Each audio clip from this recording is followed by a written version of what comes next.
Welcome to a story unlike any other, a tale of greed, legacy, and the darkness that refuses to stay buried.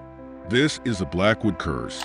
What would you do if the past refused to let go? When a wealthy man buys a house, he thinks he's gaining a piece of history. Instead, he awakens a nightmare, an ancient force tied to the Blackwood family and their terrible secrets. As the walls close in and the shadows come alive, he discovers that some stories aren't meant to be forgotten. And in the end, only one question remains. Can you truly escape a curse that runs through your very blood? Stay with us as we uncover the chilling truth behind the Blackwood Curse. But be warned, once you step into this tale, you may not want to leave. James Alden was a man who had everything, or so the world thought. At just 38, the tech entrepreneur had built an empire of innovation and luxury, earning him billions and a reputation as a relentless visionary. Yet, despite his sprawling penthouse, private jets, and high-profile lifestyle, James felt hollow. The constant noise of his fast-paced life left him yearning for solitude, for something real and unshakable. When his real estate agent mentioned Blackwood Manor, James was intrigued. Hidden deep in the misty forests of the Pacific Northwest, the Victorian mansion seemed to promise the seclusion he craved. "It's old," the agent had said cautiously, "and there's a local folklore about the place. But if you're looking for character, this house is plenty." That was an understatement. The moment James saw Blackwood Manor, he was captivated. The two-story mansion loomed like a forgotten relic from another era, its peeling paint and overgrown gardens only adding to its mysterious allure. Tall windows line its facade, their glass dark and uninviting. A wrought iron gate guarded the property, its hinges rusted but still strong. "It's perfect," James had declared without hesitation, much to the agent's surprise. He bought the house on the spot, ignoring murmurs from locals who warned him about the place's tragic history. "Superstitions," he muttered under his breath as he signed the papers. Moving in, James arrived on a crisp October afternoon, a light fog rolling through the forest as his car crunched up the gravel driveway. Stepping out, he took a deep breath of the cold, damp air. For the first time in years, he felt at peace. The inside of the house was as eerie as it was beautiful. Dusty furniture sat beneath white sheets, and faded wallpaper peeled in long, curling strips. The air smelled faintly of mildew, and every step James took echoed in the cavernous halls. In the parlor, he noticed something odd. All the mirrors were covered with heavy cloths. He pulled one off out of curiosity, revealing an ornate, gilded mirror beneath. Its surface was cloudy, as if the glass had aged along with the house. James caught a glimpse of his reflection. Tired, a bit disheveled from the move, but for a moment, he thought he saw movement behind him. He whipped around, only to find the room empty. "It's just my imagination," he said aloud, his voice breaking the heavy silence. The first night. As night fell, James settled into his new bedroom.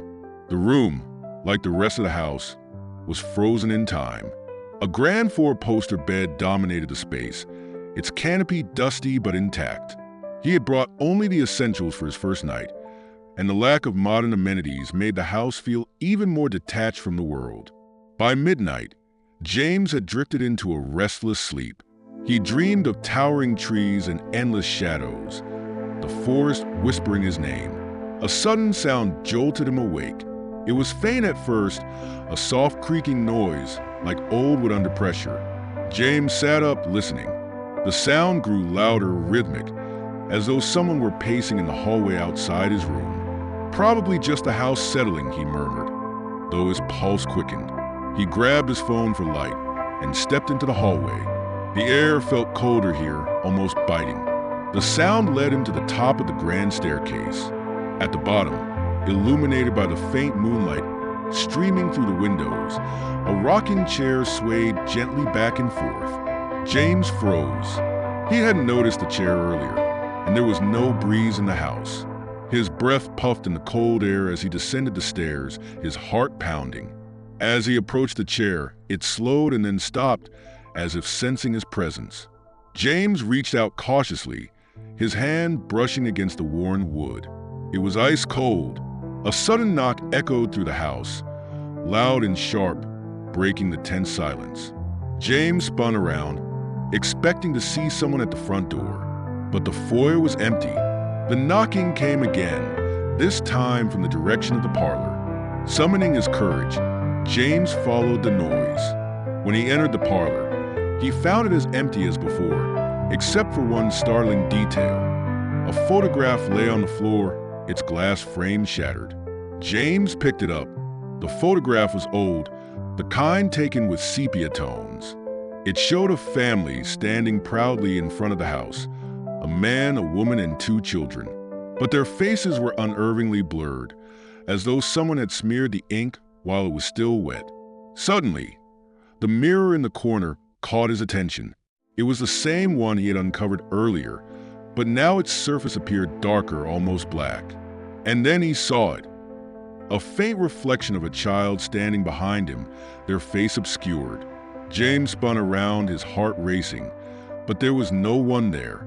The chapter ends with James staring into the mirror, his reflection trembling as whispers fill the air. Too faint to make out, but undeniably present. James Alden barely slept after his first night in Blackwood Manor. His dreams were filled with unsettling images. A dark forest with gnarled trees, voices that whispered his name, and blurred faces that seemed to watch him from the shadows. When the sunlight finally broke through the heavy drapes of his bedroom, he felt more exhausted than when he'd gone to bed.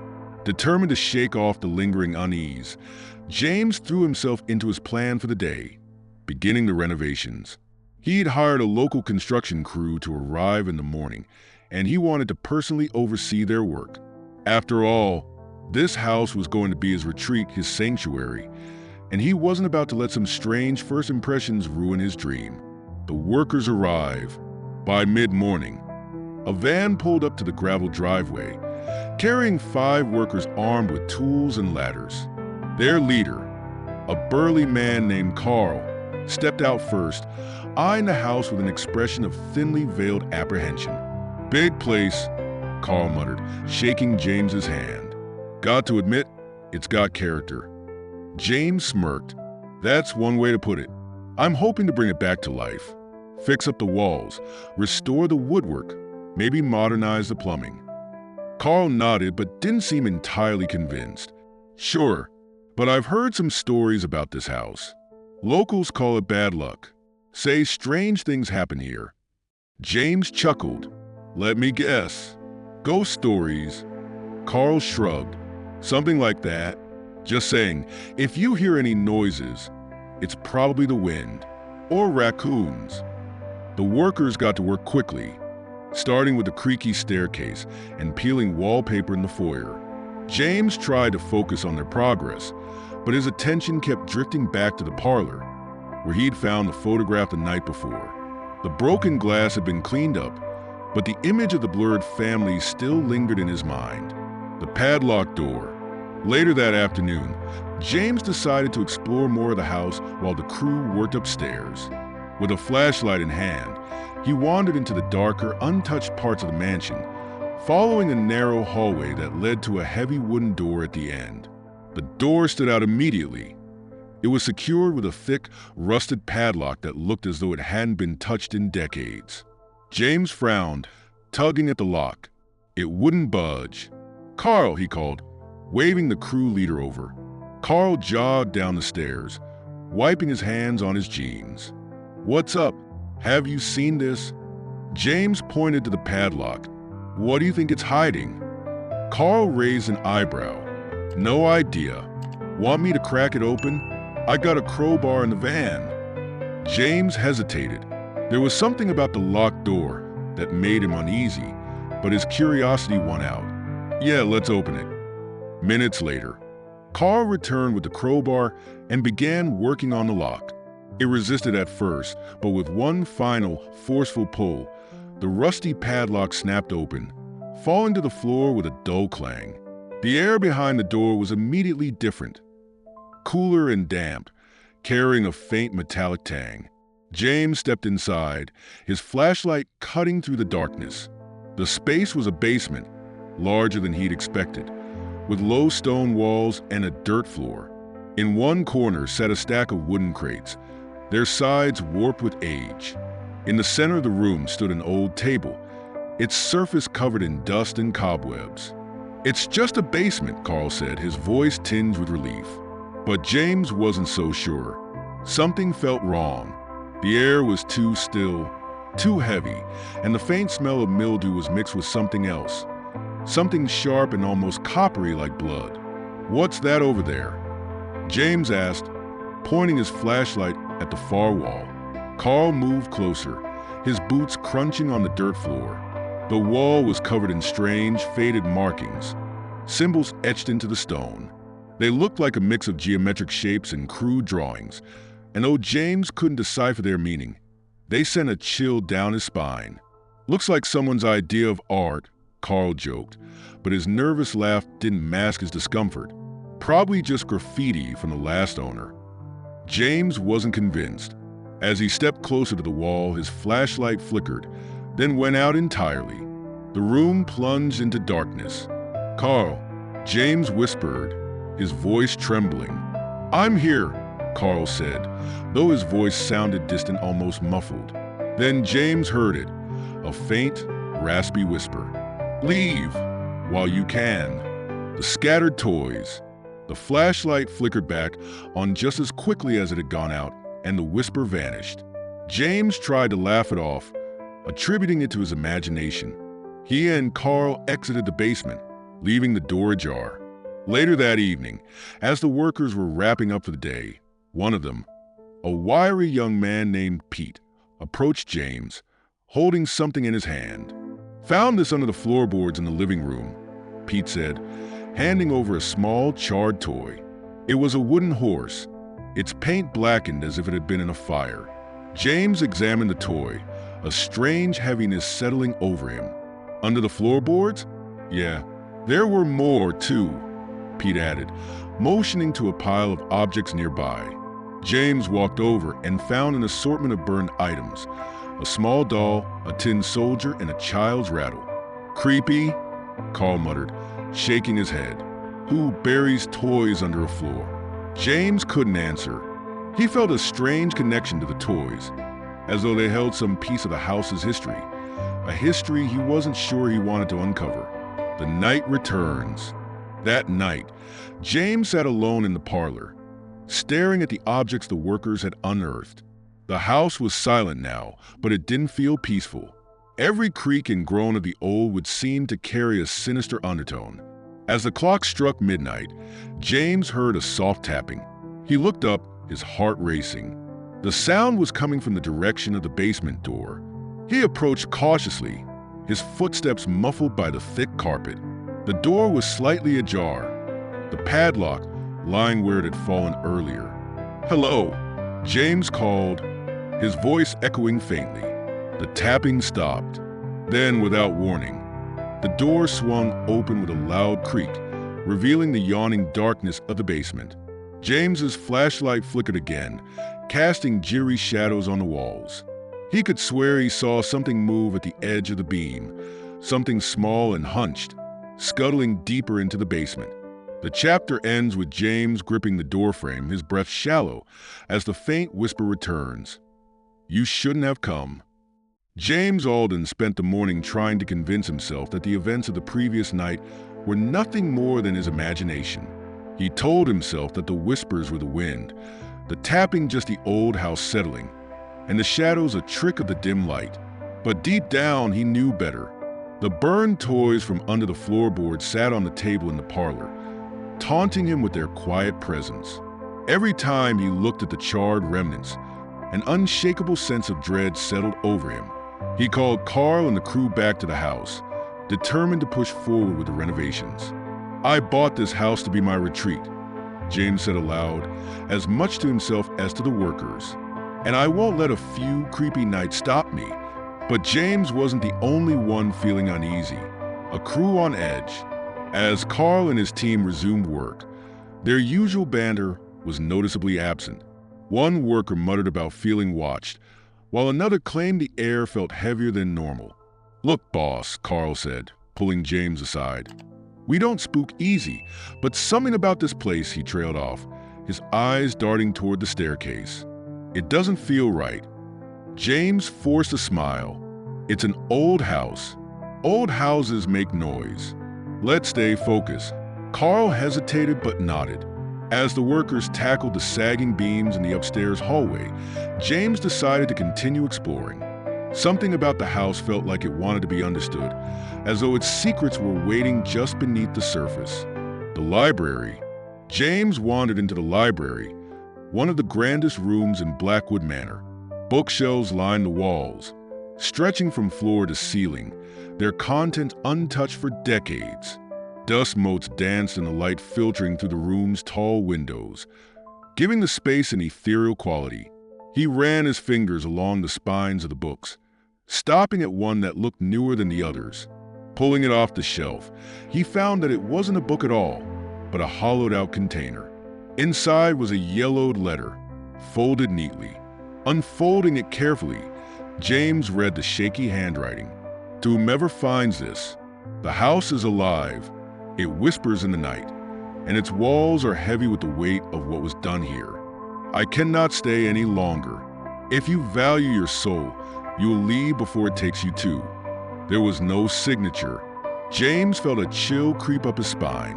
He folded the letter back into its hiding place, unsure if he was more curious or terrified. As he turned to leave the library, a book fell from one of the upper shelves, landing with a loud thud behind him. Startled, he turned back. The book lay open on the floor, its pages yellowed and brittle. The open page displayed a faded sketch of the house, with a single word scrawled beneath it: "Justice." An ominous discovery.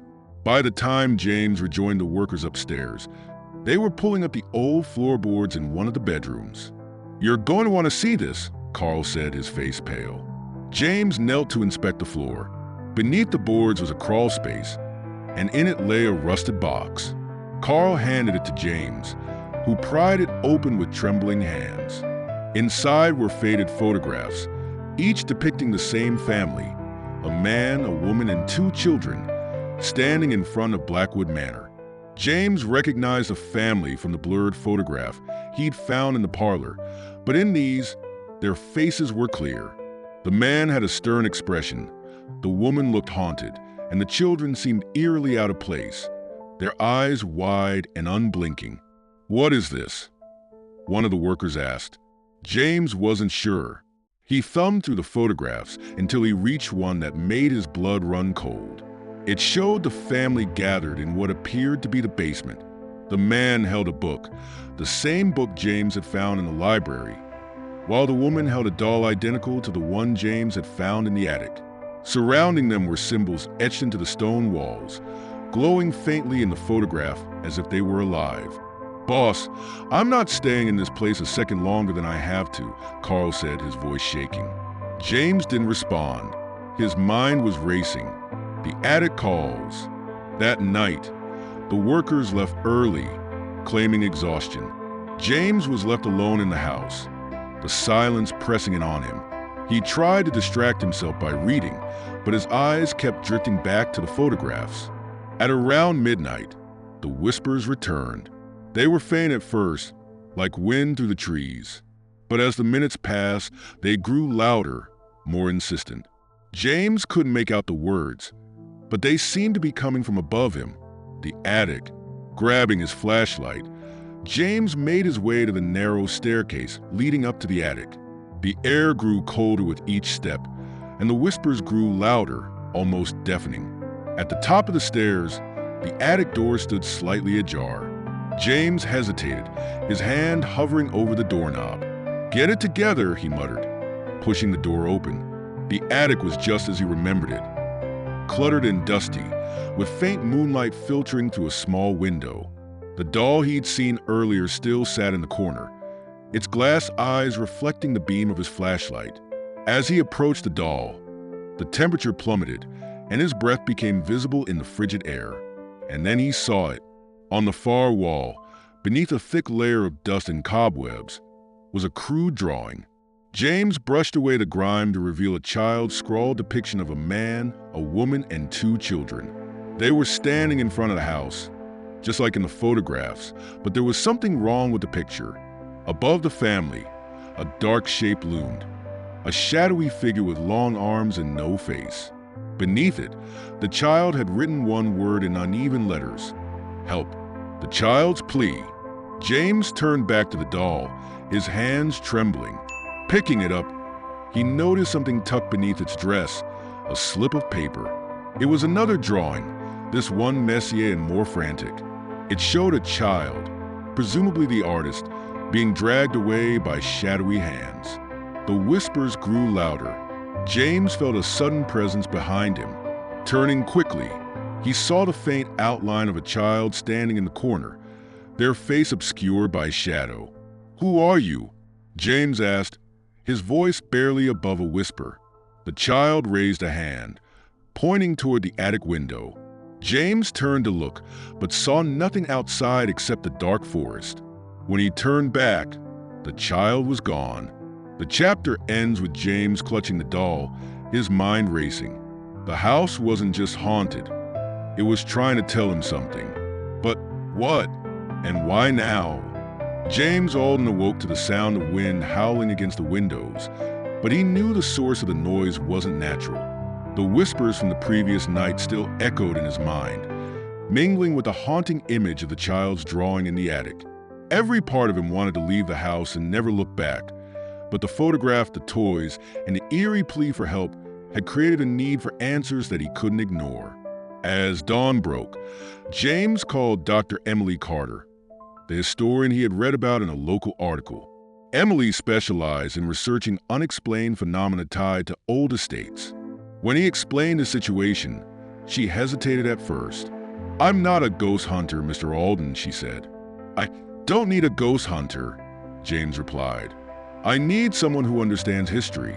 This house is trying to tell me something, and I think you're the only one who can help." After a long pause, Emily agreed. "I'll be there by noon, but if this is some publicity stunt, I'll leave just as quickly." James assured her it wasn't. Emily's arrival. When Emily arrived, James was struck by how out of place she looked against the decaying grandeur of Blackwood Manor. She was in her mid-30s, with sharp features and an air of quiet confidence. Her practicality was evident in her simple coat and messenger bag stuffed with notebooks and equipment. "This is quite the house," Emily said, her gaze lingering on the dark windows and peeling paint. "And you've been staying here alone?" "Yes," James said, motioning for her to follow him inside. "But it doesn't feel like I'm alone." Emily stepped into the foyer, her eyes scanning the high ceilings and grand staircase. She moved with a purpose, taking in every detail. "You said you found a photograph and some toys?" James led her to the parlor, where the burned toys and the photograph were laid out on the table. Emily's expression darkened as she examined them. "These toys, they're from the late 1800s. Handmade, judging by the craftsmanship," she said, holding up the charred doll. "And this photograph, it's strange. The blurring of their faces. It's not from age. It looks deliberate, like someone wanted to obscure their identities." James nodded. "There's more. A locked basement door, a letter hidden in the library, drawings in the attic, and this." He handed her the slip of paper he had found beneath the doll. Emily studied the child's frantic drawing, her lips tightening. "It's a plea for help," she said quietly. Whoever this child was, they were terrified of something or someone. Back to the basement. James hesitated to bring up the basement, but he knew they had to go back. "There's something else I need to show you," he said, leading Emily down the narrow hallway to the now unlocked basement door. The air grew colder as they descended the creaking wooden stairs. The basement looked much the same as it had the first time James ventured down. Damp, dark, and oppressive. But now, with Emily's presence, it felt less suffocating. Emily's flashlight illuminated the wall covered in faded symbols. She crouched down to examine them, her fingers tracing the etchings. "These aren't just random marks," she said. "They're ritual symbols. This one here, it's often used in protection spells. But this one, she pointed to a jagged symbol that looked like a warped star. This is meant to bind something, or someone. Bind? James asked, his voice tight. Emily nodded. These symbols tell a story. It's as if someone was trying to trap something in this house, or keep it from leaving. As Emily continued to study the wall, James noticed something he hadn't seen before. A faint seam ran along one section of the stone, barely visible in the dim light. "What's this?" he asked, running his hand along the seam. Emily joined him. "It looks like a hidden door. Help me." Together, they pushed against the wall.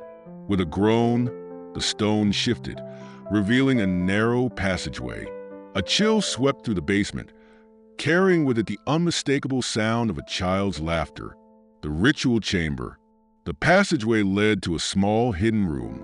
The air inside was colder still, heavy with the scent of damp earth and something metallic.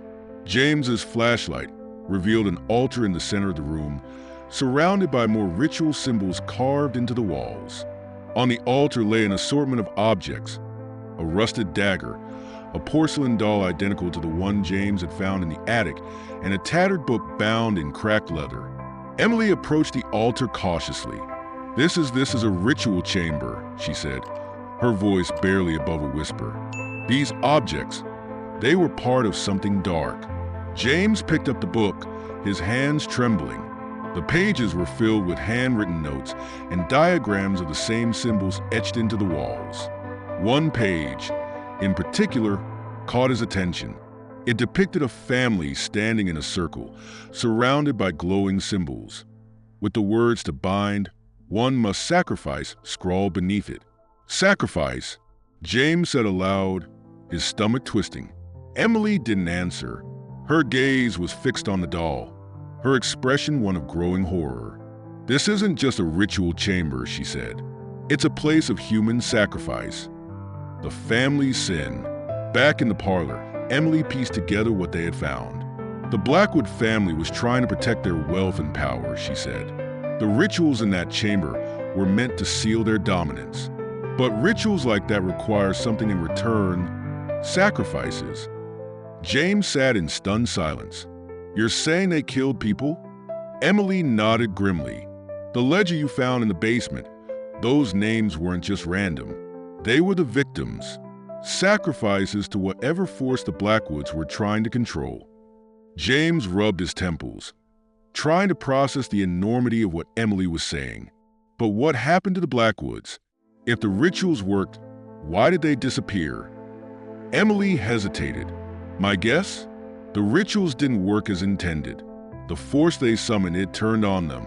The drawings in the attic, the blurred faces in the photograph, the child's pleas for help. I think the Blackwoods paid the ultimate price." A warning from the past. As night fell, James and Emily sat in the parlor, poring over the tattered book.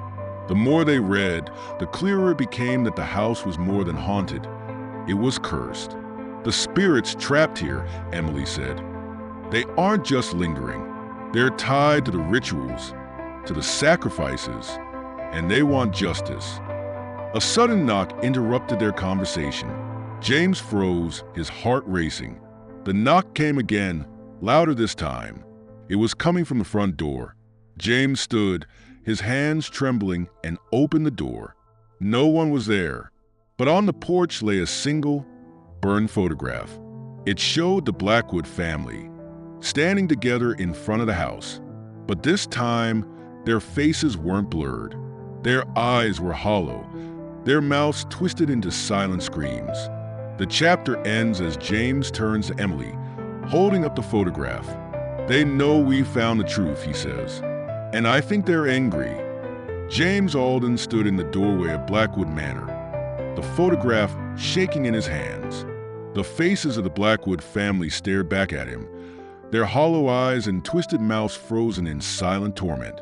A cold wind swept through the open door, carrying with it a faint, guttural whisper. Justice must be done. Emily Carter stepped closer, her breath visible in the chilling air. They're not going to let us leave this alone, she said, her voice tight. The spirits here, they know we're uncovering the truth. James swallowed hard, closing the door against the rising wind. So, what do? We can't just walk away from this. Emily nodded, though her expression was grim. If we're going to stop this, we need to figure out what the spirits want and what's still holding them here. The strange lights. That night, James and Emily pored over the ritual book they had found in the hidden chamber. Its yellowed pages were filled with diagrams, incantations, and ominous warnings. One phrase appeared repeatedly throughout the text. The binding is eternal until justice is fulfilled. Emily interpreted the cryptic line. The Blackwoods didn't just summon a dark force, they bound it to the house. Every life they took, every sacrifice they made, strengthened the bond. The victims' souls are trapped here, unable to move on. James leaned back in his chair, his head pounding. So, the spirits are stuck because of what the Blackwoods did? How do we break the bond? Emily flipped through the book, stopping at a passage written in the margins. It says here that the spirits can't rest until the truth is revealed. Justice isn't just about punishment. It's about bringing the full story to light. Before James could respond, the lights in the house flickered, the temperature plummeted, and an eerie glow appeared outside the window, moving among the trees. "What is that?" James asked, stepping toward the window. Emily joined him, her breath catching. The glow was faint at first, like flickering lanterns. But as they watched, the lights multiplied, bobbing and weaving through the dark forest surrounding the house.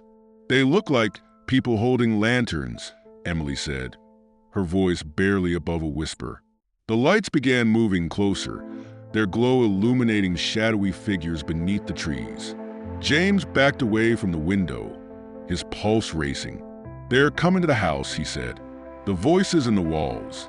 The house was deathly silent as James and Emily waited. They both felt it, the oppressive weight of unseen eyes watching their every move. Then the whispers began, soft at first, like a distant conversation. But as the minutes passed, the voices grew louder, overlapping until they became a cacophony of sorrow and anger. James pressed his hands to his ears, but the voices seemed to seep into his mind, speaking directly to him. "They took our lives. They took everything. Make it right." Emily gripped his arm.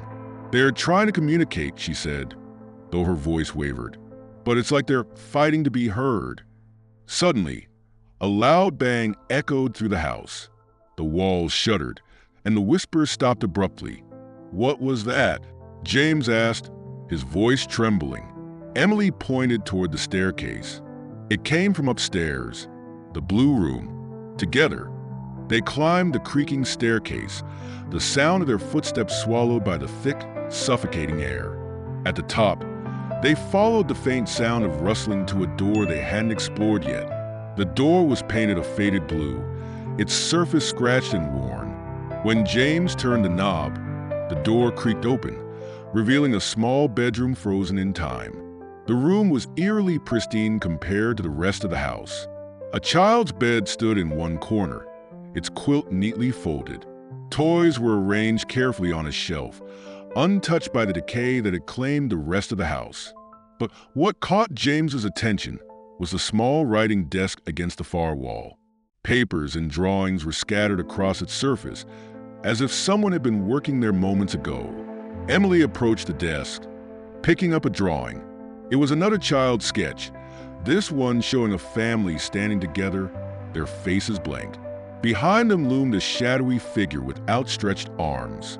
"This is the same figure from the attic drawing," Emily said. The child must have been terrified of it. As James reached for another drawing, the air grew colder, and the sound of faint sobbing filled the room.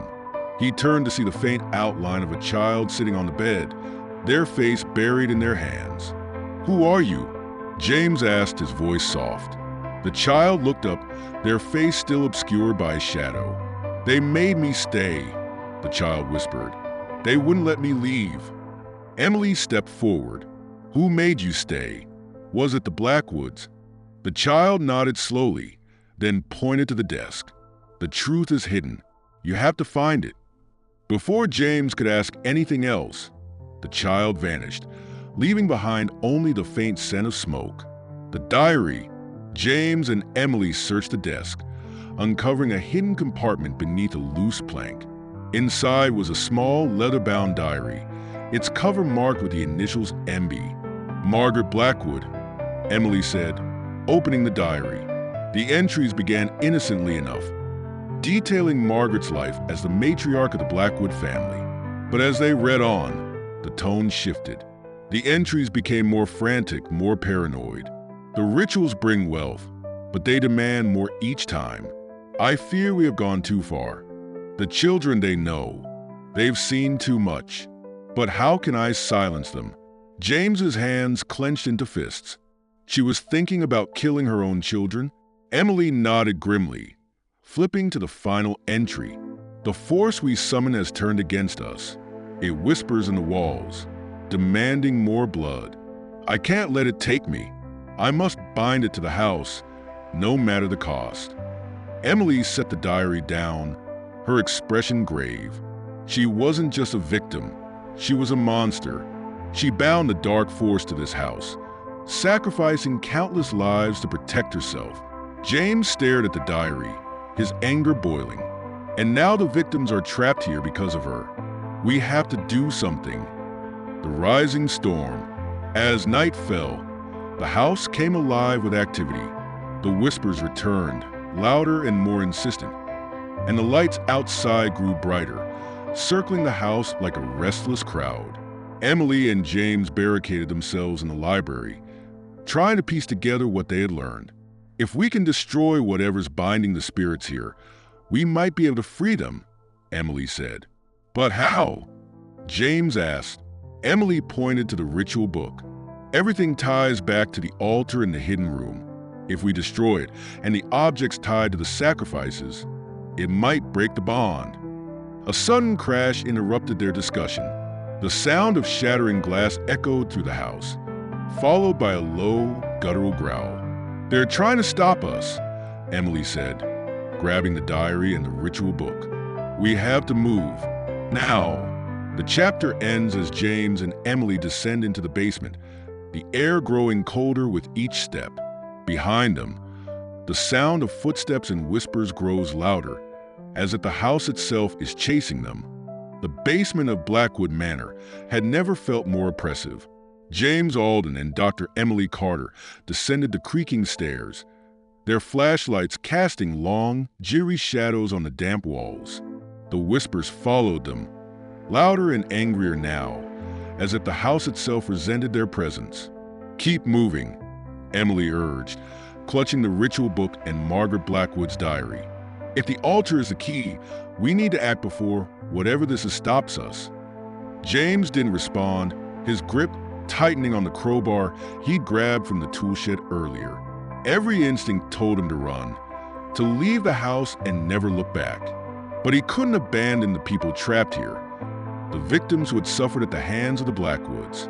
As they reached the hidden chamber, the air grew colder, and the whispers turned into faint screams, overlapping and echoing in the small space. The symbols on the walls seemed to shimmer under the beam of their flashlights, glowing faintly as if they were alive. The altar stood in the center of the room, as menacing as ever. The porcelain doll, the rusted dagger, and the tattered book still rested on its surface. James felt the weight of unseen eyes pressing down on him, the room thick with an invisible presence. Whatever's binding the spirits is tied to this altar, Emily said, setting down her materials. We have to destroy it. The first warning. Before they could act, a deep, guttural growl echoed from the shadows. James spun around, his flashlight flickering. At the edge of the chamber, a figure emerged, a dark, humanoid shape with elongated limbs and a featureless face. What is that? James whispered, his voice trembling. Emily's breath hitched. It's not just a spirit. That's what they summoned. The figure moved closer, its steps slow and deliberate, as though savoring their fear. The air around it seemed to warp, the cold intensifying with every inch it advanced. James gripped the crowbar tighter. What do we do? Emily didn't answer immediately. Instead, she opened the ritual book, her hands shaking. There's a counter-ritual here. It might weaken the bond, but I need time to read it. We don't have time, James said, stepping between her and the creature. The figure let out an unearthly screech, its form distorting as it lunged toward them. James swung the crowbar instinctively, the metal passing through the figure's body as though it were made of smoke. Keep it back, Emily shouted, frantically flipping through the pages. James swung again, and though the blows didn't seem to hurt the creature, it hesitated, retreating slightly. Hurry, he shouted, a desperate plan.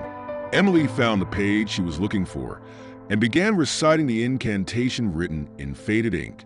Her voice was steady, though the terror in her eyes betrayed her fear. As she chanted, the symbols on the walls began to glow brighter, pulsing in time with her words. The creature shrieked, its form flickering like a dying flame. It's working, James shouted, but the victory was short-lived.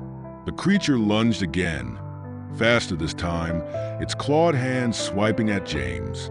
He barely dodged the attack, stumbling backward into the altar. The porcelain doll toppled to the floor, shattering into pieces. The reaction was immediate. The chamber trembled violently, and a deafening roar filled the air. The creature recoiled, its form twisting as if in pain. Emily stopped chanting, her eyes wide. The doll, it's one of the anchors. Breaking it weakened the bond. James scrambled to his feet, his gaze darting between the altar and the creature. Then let's destroy the rest, breaking the anchors. With renewed determination, James grabbed a rusted dagger from the altar and snapped it over his knee. The blade broke with a sharp crack, sending a shockwave through the room. The creature screamed, its form flickering more violently. The glowing symbols on the walls began to fade, their light dimming as the bond weakened further. The book, Emily shouted, pointing to the tattered tome on the altar. It's the last anchor. James grabbed the book, its brittle pages crumbling under his touch. But before he could destroy it, the creature lunged again, its clawed hands striking him across the chest. He cried out in pain, dropping the book as he fell to the ground. James! Emily ran to his side, her flashlight clattering to the floor. The creature loomed over them, its form almost solid now, its rage palpable. It raised its hand for another strike, but before it could, a new presence filled the room. The spirits fight back. The chamber grew colder still as ghostly figures began to emerge from the walls. The victims of the Blackwoods, men, women, and children, took shape, their translucent forms radiating sorrow and anger. One by one, they moved toward the creature, their ethereal hands reaching out. The creature shrieked, thrashing as the spirits surrounded it, their combined presence forcing it to retreat. James struggled to his feet, clutching his chest. "They're holding it back," he said, his voice hoarse. Emily grabbed the ritual book from the floor, her eyes meeting his. "We have to finish this. Destroy the book." James nodded, his resolve hardening. He took the book and threw it onto the altar, grabbing a nearby lantern. With a flick of the lighter, he ignited the flame and dropped it onto the book. The fire spread quickly, consuming the pages. As the book burned, the room shook violently, and the creature let out a final, piercing scream. Its form dissolved into smoke, which was pulled toward the altar and consumed by the flames. The glowing symbols on the walls faded completely, leaving the chamber in darkness, a moment of peace. When the fire burned out, the chamber grew silent. The oppressive weight that had filled the air was gone, replaced by an almost peaceful stillness. The ghostly figures turned to James and Emily, their expressions softening. One by one, they began to fade, their forms dissolving into the air like mist. "They're free," Emily said, her voice thick with emotion. James nodded, his gaze lingering on the last spirit to disappear. a child who looked back at him with a small, grateful smile before vanishing. The house's final secret. As James and Emily made their way back upstairs, they noticed something strange. The house, once dark and oppressive, felt lighter. The air was warmer, and the shadows no longer seemed to move of their own accord. In the parlor, they found one final surprise. The burned photograph of the Blackwood family had changed. Their faces, once twisted in torment, were now serene. Emily picked up the photograph, studying it. "I think this is their way of saying thank you," she said. James exhaled, the weight of the past few days finally lifting. "We did it," he said softly. "We gave them peace." But not everything is over. As they stood in the parlor, the faint sound of creaking would echo through the house. James tensed, his eyes darting to the staircase. "Do you hear that?" he asked. Emily nodded, her expression cautious. The house might not be done with us yet. The chapter ends with James and Emily exchanging a wary glance as the sound of footsteps approaches, leaving readers wondering if something or someone remains in Blackwood Manor. James Alden leaned against the wall in the parlor, trying to steady his breath. The oppressive darkness that had filled Blackwood Manor seemed to have lifted, but something about the faint creaking from upstairs set his nerves on edge. Emily Carter stood beside him, clutching the photograph of the Blackwood family. "We broke the anchors," she said, her voice more to reassure herself than James. The spirits were freed. Whatever was holding them here should be gone. James shook his head, his eyes fixed on the staircase. "Then why does it feel like we're still not alone?" The footsteps grew louder, deliberate and heavy. It wasn't the sound of creaking with settling. It was the unmistakable tread of someone walking with purpose. Emily set the photograph down on the table. "Let's find out." The hallway shadows, flashlights in hand. James and Emily climbed the staircase, the beams of light casting long, flickering shadows on the peeling wallpaper. The air grew colder with each step, though not as bone-chilling as before. At the top of the stairs, the long hallway stretched before them, its darkness punctuated only by the occasional glint of moonlight through cracked windows. The footsteps had stopped, leaving an eerie silence in their wake. "Which room?" James whispered. Emily pointed to the door at the end of the hallway. "The master bedroom. We haven't been in there yet." James approached the door cautiously, his heart pounding in his chest. The handle was cold under his palm as he twisted it, the door creaking open to reveal a room frozen in time. The master bedroom. The master bedroom was lavish compared to the rest of the house. A grand four-poster bed dominated the space, its once rich velvet canopy now faded and moth-eaten. An ornate vanity stood near the window, a cracked mirror reflecting the room in fractured pieces. But what caught their attention was a faint glow emanating from the wardrobe on the far side of the room. "What is that?" Emily asked, stepping closer. The wardrobe's doors were slightly ajar, and the glow pulsed faintly, like the rhythm of a beating heart. James grabbed the edge of one door, hesitating for a moment before pulling it open. Inside, there was no clothing or storage, only a hollow space containing a single object, a lantern.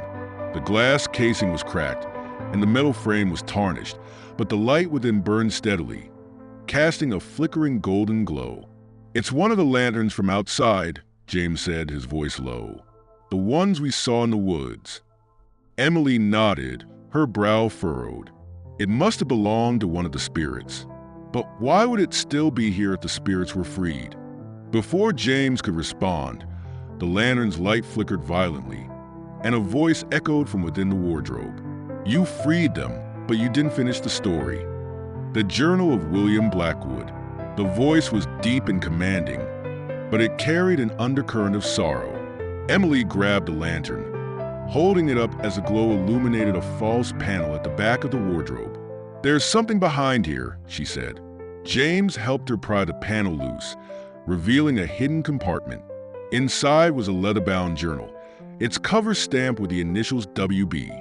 "William Blackwood," Emily whispered. James opened the journal, the pages brittle and yellowed with age. The entries were written in a tight, precise hand, detailing William's life as the patriarch of the Blackwood family. The first entry spoke of prosperity and pride in building the manor, but as James flipped through the pages, the tone grew darker. Margaret insists the rituals are necessary to secure our legacy.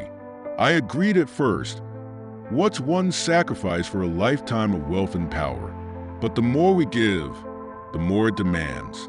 The house is changing, and I fear it is not just the spirits of the dead that haunt these halls. James read the passage aloud, his voice trembling. The house is changing, Emily repeated. What did he mean by that? James continued reading. Margaret believes we can control it, but I know better. The force we've bound here is no servant. It is a master, and it grows stronger with every soul we offer. I cannot stay. If I do, I will lose what remains of my humanity. A new revelation. Emily sat back on her heels, the journal in her lap. He abandoned the family, she said. He realized the rituals were spiraling out of control, and he left them to deal with the consequences. James stared at the flickering lantern, but Margaret didn't stop. She kept feeding the house, binding more and more spirits until the force consumed her too. Emily nodded grimly. The spirits were freed when we destroyed the anchors. But the force William wrote about, it's still here. It's tied to the house itself. The lantern's light pulsed again, and the deep voice returned. The house will not let go. You must finish the story. James looked at Emily, his jaw set. Then we need to end this, once and for all. The final piece. Guided by the lantern's glow, James and Emily returned to the basement, the journal clutched tightly in Emily's hands. The hidden ritual chamber seemed darker than before, the air heavier and filled with an electric charge. The altar, though scorched and broken, still radiated a faint energy. The walls, once covered in glowing symbols, now bore new markings, jagged, chaotic lines that seemed to writhe under the light. This isn't just a place of sacrifice, Emily said, her voice shaking. It's a gateway. The rituals didn't just summon a force. They opened a door. James's grip on the crowbar tightened. Then we need to close it. Emily flipped through the journal, stopping at a page near the end. William wrote about a final ritual, one that could sever the connection between the force and the house. But it requires a sacrifice. James froze. A sacrifice? Emily nodded, her expression pained. Not a life. It's about giving up something deeply personal, something tied to the Blackwoods' legacy. James thought of the photograph of the family, their faces now serene. The photograph, it's the last piece of their story. Closing the gateway, Emily ran back upstairs to retrieve the photograph, while James prepared the chamber. He cleared the altar of debris, his hands shaking as the whispers in the walls grew louder. When Emily returned, the lantern's glow intensified, filling the room with a golden light. Place the photograph on the altar, she instructed. James obeyed, setting the photograph in the center. Emily opened the journal and began reciting the incantation William had written. Her voice was steady, but the air around them grew turbulent, the room shaking as if the house itself were resisting. The photograph began to burn, its edges curling as the flames consumed the image. The lantern's glow flared brighter, and the jagged markings on the walls pulsed violently before fading away entirely. The whispers reached a deafening crescendo, then stopped. Silence fell over the room, a house at peace. James and Emily stood in the chamber, their breaths heavy. The oppressive energy that had filled the house was gone, replaced by a calm stillness. "We did it," Emily said, her voice barely above a whisper. James nodded, his gaze fixed on the smoldering remains of the photograph. The story is finished. As they ascended the stairs, the house felt different. The shadows were no longer menacing, and the air was warm. For the first time since James had arrived, Blackwood Manor felt like a home, not a prison. But is it over? As they prepared to leave, Emily stopped at the front door. looking back at the now-quiet house. "It's done," she said, though her tone carried a hint of doubt. James glanced at her, then at the lantern in his hand. Its light had dimmed but hadn't gone out. "Let's hope so," he said. The chapter ends with James placing the lantern on the parlor table. As he and Emily step outside, the camera lingers on the lantern. Its flame flickers one last time, as if exhaling, before fading into darkness. James Alden and Dr. Emily Carter stood on the porch of Blackwood Manor, staring at the overcast sky. For the first time in days, the oppressive atmosphere that had gripped the house seemed to have lifted. The air felt lighter, and the forest surrounding the property no longer exuded its previous menace. "It feels different," James said, gripping the railing as though testing the reality of the moment. Emily nodded, though her expression remained cautious. "We've broken the chains. The spirits were freed, and the bond was severed." But James turned to her, sensing her hesitation. "But what?" Emily's eyes flicked toward the house. If William Blackwood was right, the force tied to this house isn't just some passive presence. It's something that thrives on the stories, the secrets, the blood. If it still exists, it might try to fight back. Before James could respond, a low rumble echoed from deep within the house, like the sound of a distant storm. A warning in the storm. The sky darkened quickly, clouds rolling in as the wind picked up.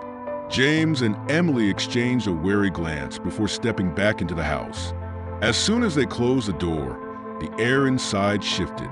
It wasn't the suffocating cold they'd felt before, but something subtler, an electric tension, as if the house itself was holding its breath.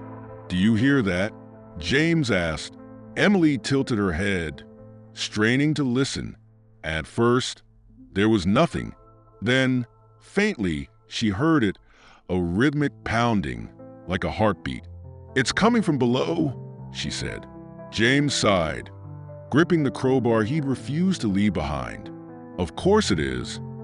The two made their way back to the basement, the pounding growing louder with every step. The wooden stairs groaned under their weight, the sound blending with the heartbeat-like rhythm. As they entered the ritual chamber, they froze. The altar was gone. In its place was a gaping hole in the floor, a swirling vortex of darkness that seemed to pulse with malevolent energy. The heartbeat emanated from the vortex, each thud sending ripples through the room. "What is that?" James whispered. Emily stepped closer, her flashlight beam swallowed by the abyss. "It's the source," she said. "The force William wrote about. It's not bound to the house anymore. It's waking up." The forest fury. Before they could react, the ground beneath them trembled, and the walls of the chamber began to shift. Symbols they thought had disappeared reappeared, glowing red-hot as though burned into the stone. "We have to get out of here," Emily shouted. They bolted up the stairs, the tremors growing stronger with each step. As they reached the main floor, they heard the sound of glass shattering and with splintering. James looked out the window and froze. The forest was alive. The trees swayed violently, their branches twisting and writhing as if in agony. Roots erupted from the ground, snaking toward the house like living creatures. The lanterns they had seen earlier were back, but this time their glow was harsh and erratic, casting chaotic shadows across the walls. "It's trying to trap us," Emily said, grabbing James's arm. "The force is using the house and the forest to keep us here." James shook his head, panic creeping into his voice. "Why? We destroyed the anchors. We freed the spirits." Emily looked toward the staircase, where the pounding heartbeat was now accompanied by low, guttural whispers.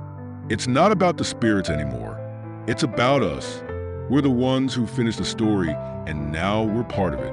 The addict's call. As they debated their next move, the whispers grew louder, weaving through the house like a sinister melody. Then, above the noise, they heard something else. A child's laughter. James stiffened. "That's coming from the attic." Emily hesitated. "James, this could be a trap." "It probably is," he said, already heading for the stairs. But if there's any chance we can end this, we have to take it. The ascent to the attic felt interminable, the whispers and laughter growing louder with each step. When they reached the top, the door to the attic was ajar, a faint light spilling out from within. Inside, the room was almost unrecognizable. The once dusty space was now pristine, filled with the warm glow of lanterns that floated eerily in midair. In the center of the room stood a figure, a young girl in a white dress, her back turned to them. James's breath caught in his throat. "Who are you?" The girl turned slowly, revealing a face both familiar and unsettling. It was the child from the photographs, her expression serene yet unervingly blank. "You broke the bonds," she said, her voice echoing unnaturally. "You freed them, but you forgot one." James stepped forward. "What do you mean? Who's left?" The girl pointed to the center of the attic, where the wooden floor began to splinter and crack. From the ruptured boards, a figure emerged, a shadowy, distorted version of William Blackwood. The Blackwood curse. William's figure loomed over them, his form flickering like a dying flame. His face was a twisted mask of anguish and rage, his eyes glowing with an unnatural light. "You meddled where you shouldn't have," the apparition growled. "This house is mine. Its power is mine. You cannot take it from me." Emily stepped forward, holding the lantern from the master bedroom. "You destroyed your family. You bound this force to the house and fed it with innocent lives. You deserve to be forgotten." William let out a guttural roar, the force of it shaking the entire attic. The floating lanterns flickered wildly, their light casting chaotic patterns on the walls. "You think you can erase me?" William snarled. "I am this house. I am the story. And you are nothing." James turned to Emily. "How do we stop him?" Emily's eyes darted to the lantern in her hands. "This is the last piece. It's tied to him somehow. If we destroy it, it might sever his connection to the house. A final sacrifice." William lunged toward them, his shadowy form stretching across the room like a storm cloud. James grabbed the crowbar, swinging it wildly to keep him at bay. "Do it!" James shouted. Emily hesitated, her grip on the lantern tightening. "If I destroy this, it might destroy the house. We might not make it out. We don't have a choice." As William's form closed in, Emily raised the lantern high and smashed it against the floor. The effect was immediate. A blinding light filled the attic, and William let out an ear-splitting scream. The house shook violently, the walls cracking as the light consumed the shadowy figure. James grabbed Emily's hand, pulling her toward the staircase as the attic began to collapse. Escape in ruin. They ran through the crumbling house, the floorboards splintering beneath their feet. The whispers had turned into a deafening roar, a cacophony of voices crying out in anguish and release. As they burst through the front door, the ground beneath Blackwood Manor gave way, swallowing the house into a sinkhole of glowing, pulsating light. James and Emily collapsed on the lawn, watching as the house was consumed entirely. The light dimmed, and then there was silence. The forest, once alive with chaos, grew still. The oppressive energy that had surrounded the manor was gone, replaced by an eerie calm. The legacy ends. James sat up, his chest heaving. "Is it over?" Emily nodded, though her expression was somber. "The house is gone. The force is gone. But the story will live on." She gestured to the edge of the sinkhole, where the remnants of the lantern's glass glinted in the moonlight. James stared at the fragments, a sense of unease settling over him. Let's hope the story stays buried. The chapter ends with James and Emily walking away from the ruins, the camera lingering on the sinkhole. From deep within, a faint glow flickers one last time, before fading into darkness. The morning after the destruction of Blackwood Manor was deceptively calm. A heavy mist hung over the forest, muting the sound of birdsong and muffling the crunch of gravel beneath James Alden's boots. He stood at the edge of the sinkhole where the house had stood, staring at the gaping void. Dr. Emily Carter joined him, her expression unreadable. "It's strange," she said quietly. "I thought I'd feel relief knowing it's gone, but it feels unfinished." James nodded, his gaze fixed on the faintly glowing remnants of the lantern at the bottom of the sinkhole. The house might be gone, but that thing, whatever it was, it's not done with us. Emily opened her notebook, flipping to a page filled with hastily scrawled notes from the night before. "We severed the bond, destroyed the physical anchors, even collapsed the house itself. But if William Blackwood's writings were right, the force isn't tied to the house. It's tied to the land." James's stomach turned. "You're saying it's still here?" Emily nodded grimly. "And I think it's stronger now. The house kept it contained. Without it, the force is free to spread." The survivor's guilt. James and Emily left the ruins and drove into town. The locals, who had spent years avoiding Blackwood Manor, had gathered in small groups, whispering about the strange light show and the house's sudden disappearance. At a diner near the town square, James and Emily sat at a corner booth, poring over their notes and the journal of William Blackwood. The waitress, a middle-aged woman with sharp eyes, approached cautiously. "Y'all were up there last night, weren't you?" she asked, setting 2 steaming cups of coffee on the table. James glanced at Emily, then nodded. "Yeah, we were." The waitress hesitated, then leaned in. "That place was cursed. Everyone in this town knew it. Whatever you did, I hope it's over." James forced a smile. "We hope so too." As the waitress walked away, Emily flipped to one of the last entries in William's journal. "I thought abandoning the house would free me, but it only followed me. The force is no longer bound to Blackwood Manor. It is bound to our blood. Wherever I go, it finds me." Emily looked up, her face pale. "It's not tied to the land. It's tied to the Blackwood family. The Blackwood descendants." The revelation sent a chill through James. If it's tied to the family, then who does it target now? The Blackwoods are all gone, aren't they? Emily hesitated, flipping back through the journal. "Not necessarily. William left the house, and we don't know what happened to him after that. He could have had children, started a new family somewhere else." James leaned back in his seat, running a hand through his hair. "So, we're looking for descendants of William Blackwood? How are we supposed to find them?" Emily tapped her notebook. "We start with genealogy records. If William changed his name to escape the force, he might have left a paper trail. And if we find his descendants, we might be able to warn them, or use them to draw the force back and destroy it for good." The search begins. The two spent the next several hours at the local library, combing through archives and old census records. It was slow, tedious work, but Emily's sharp eye for detail began to piece together a timeline. "Here," she said, pointing to an entry in a ledger from the late 1800s. "William Blackwood changed his name to William Burke and bought a small property 2 towns over. He remarried in 1891 and had 2 sons, Henry and Thomas." James frowned. "And what happened to them?" Emily flipped to another page. "Henry died in a mining accident in 1912, but Thomas moved west. He had a family, a wife and 3 children." James stared at the faded records, his mind racing. "That means there could still be Blackwood descendants alive today." Emily nodded. "If we can find them, they might hold the key to stopping this once and for all." A new target. Their search eventually led them to a small town a few hours away. According to the records, Thomas Burke's descendants still own a modest house on the outskirts of town. James and Emily arrived at the property as the sun dipped below the horizon. The house was unassuming, a simple ranch-style home surrounded by overgrown hedges.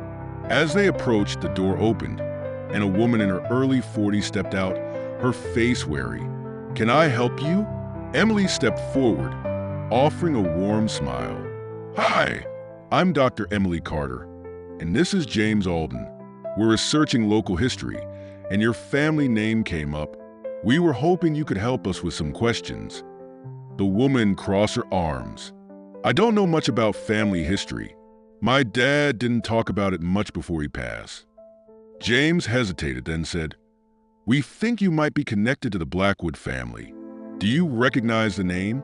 At the mention of Blackwood, the woman's expression darkened. "You need to leave," she said sharply, stepping back into the house. "Wait," Emily pleaded. "We're trying to stop something dangerous, and your family might hold the key." The woman froze, her hand on the doorknob. "Dangerous?" James nodded.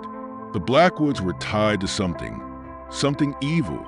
If you're a descendant, you might be in danger." The woman stared at them for a long moment, then sighed. "Come inside." The legacy lives on. Inside. The house was cozy but cluttered, filled with stacks of books and family photos. The woman, who introduced herself as Lisa Burke, poured them coffee as they explained everything that had happened at Blackwood Manor. When they finished, Lisa sat back, her face pale. "I always knew something was off about my family," she said. "My dad used to wake up screaming, saying the shadows were coming for him. He told me never to go near that house." Emily leaned forward. "The force isn't tied to the house anymore. It's tied to your bloodline. That's why it haunted your father. It's why it's still out there." Lisa shuddered. "What do we do?" James glanced at Emily, then said, "We need to draw it out. Confront it. If we can destroy its connection to your family, we might be able to end this." Lisa hesitated, then nodded. "If it will protect my kids, I'll do whatever it takes." The final confrontation approaches. The chapter ends as James, Emily, and Lisa prepare to return to the ruins of Blackwood Manor. The forest looms in the distance, its twisted branches casting eerie shadows in the moonlight. From deep within the sinkhole, a faint, rhythmic pounding begins again, like the heartbeat of something ancient and malevolent awakening once more. The night was heavy with foreboding as James Alden, Dr. Emily Carter, and Lisa Burke arrived at the edge of the sinkhole that had once been Blackwood Manor. The ruins of the house were gone, swallowed entirely by the earth, but the faint, rhythmic pounding they had heard before grew louder as they approached. "This is where it ends," James said, his voice low. Emily glanced at Lisa, who clutched a flashlight with trembling hands. "You're sure about this?" Emily asked gently. Lisa nodded, though her face was pale. "If it means keeping my kids safe, I'll do whatever it takes." Emily pulled William Blackwood's journal from her bag, flipping to the final pages. "This force is tied to your bloodline, Lisa. You're the only one who can sever the connection." James tightened his grip on the crowbar he had brought. "And we'll make sure nothing stops you. A gateway to darkness." The group descended into the sinkhole, using ropes they had anchored to nearby trees. The walls of the pit were lined with jagged rocks and twisted roots, some of which seemed to writhe faintly as if alive. At the bottom, the ground pulsed with a faint red glow, illuminating a cavernous chamber beneath the surface. Emily scanned the area with her flashlight, the beam catching the faint outlines of symbols etched into the walls, similar to the ones they had seen in the ritual chamber, but more intricate, more alive. "This is it," she said. "The gateway William wrote about. It's fully exposed now." Lisa stepped forward, the light of her flashlight flickering as she approached the center of the chamber. There, a swirling mass of darkness hovered above the ground, its edges shimmering like heat waves. The pounding heartbeat grew deafening, each thud vibrating through the cavern. "What do I do?" Lisa asked, her voice shaking. Emily handed her the journal, pointing to the final incantation. "This will sever the connection, but you have to mean it. The force is tied to your family's legacy. You're renouncing that legacy entirely. Everything the Blackwoods stood for." Lisa's hands trembled as she took the journal. "I never wanted any of this." James stood beside her, his eyes scanning the shadows. "Just focus on the ritual. We'll keep you safe." The force awakens. As Lisa began to chant, the chamber came alive. The swirling mass of darkness pulsed in response, expanding and contracting like a living organism. The symbols on the walls glowed brighter, casting eerie patterns on the ground. The shadows around them deepened, taking shape. Figures emerged, ghostly apparitions of those who had been sacrificed by the Blackwoods. Their faces were twisted in torment, their eyes glowing with unnatural light. "They're not real," Emily said, stepping in front of Lisa. "They're manifestations. They're trying to stop you." One of the figures lunged toward Lisa, its translucent form shifting like smoke. James swung the crowbar, the metal passing through the figure harmlessly, but forcing it to retreat. "Keep going," James shouted. Lisa's voice grew steadier as she recited the incantation, her words echoing through the chamber. William Blackwood returns. The swirling darkness above the ground coalesced into a humanoid form. William Blackwood's shadowy figure emerged, his face a grotesque mix of rage and anguish. "Do you think you can destroy me?" he roared, his voice reverberating like thunder. "I am this family. I am its power. You cannot escape me." Lisa faltered, her voice wavering. "Don't listen to him," Emily shouted. "You're stronger than he is." William's form stretched, his shadowy arms reaching toward Lisa. James stepped between them, swinging the crowbar with all his strength. The impact disrupted the shadow, forcing William to momentarily retreat. "You don't get to control her anymore," James said, his voice filled with defiance. The ritual's power. Lisa continued the incantation, her voice rising above the chaos. The glow in the chamber intensified, the symbols on the walls flickering violently. The swirling darkness began to collapse in on itself, drawn toward the center of the cavern. William screamed, his form flickering like a dying flame. "You cannot undo this," he bellowed. "You are part of me." Lisa's voice was unwavering now, filled with resolve. "I reject you. I reject everything you've done. I break this curse, and I end this legacy." The chamber shook violently as the swirling darkness imploded, collapsing into a single point of blinding light. The force is destroyed. The light expanded, washing over the chamber. The ghostly apparitions dissolved, their anguished expressions replaced by peace as they faded into nothingness.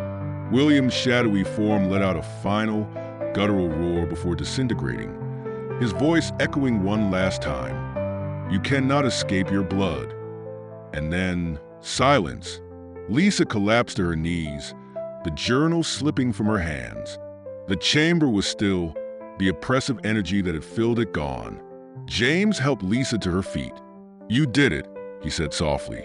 Emily surveyed the chamber, her expression both relieved and cautious. "The force is gone. The curse is broken. A new dawn." The group climbed out of the sinkhole just as the first rays of dawn broke over the horizon. The forest, once twisted and menacing, seemed peaceful now, its trees bathed in golden light. Lisa leaned against a tree, her face streaked with tears. "It's over," she whispered. James nodded, though a flicker of unease remained in his eyes. "Let's hope it stays that way." Emily placed a hand on his shoulder. "We've done everything we can. It's time to let it go." The final revelation. As they prepared to leave, James glanced back at the sinkhole one last time. Something caught his eye, a faint glint of light near the edge. He approached cautiously, finding a small shard of glass embedded in the dirt. It was a piece of the lantern they had destroyed, its surface faintly glowing. James picked it up, his fingers tingling as he held it. "What is it?" Emily asked, joining him. James hesitated, then slipped the shard into his pocket. "Nothing," he said. "Just a reminder." The three of them walked back to their car, leaving the forest and its dark history behind. A final warning. The camera lingers on the sinkhole as the sunlight intensifies. For a moment, all is still. Then, faintly, the rhythmic pounding begins again, soft, distant, but unmistakable. The screen fades to black, the sound of the heartbeat continuing as the credits roll. Enjoy the story. Don't forget to subscribe and hit the like button. Share your thoughts in the comments and turn on notifications so you don't miss our next thrilling episode. See you in our next video. Take care.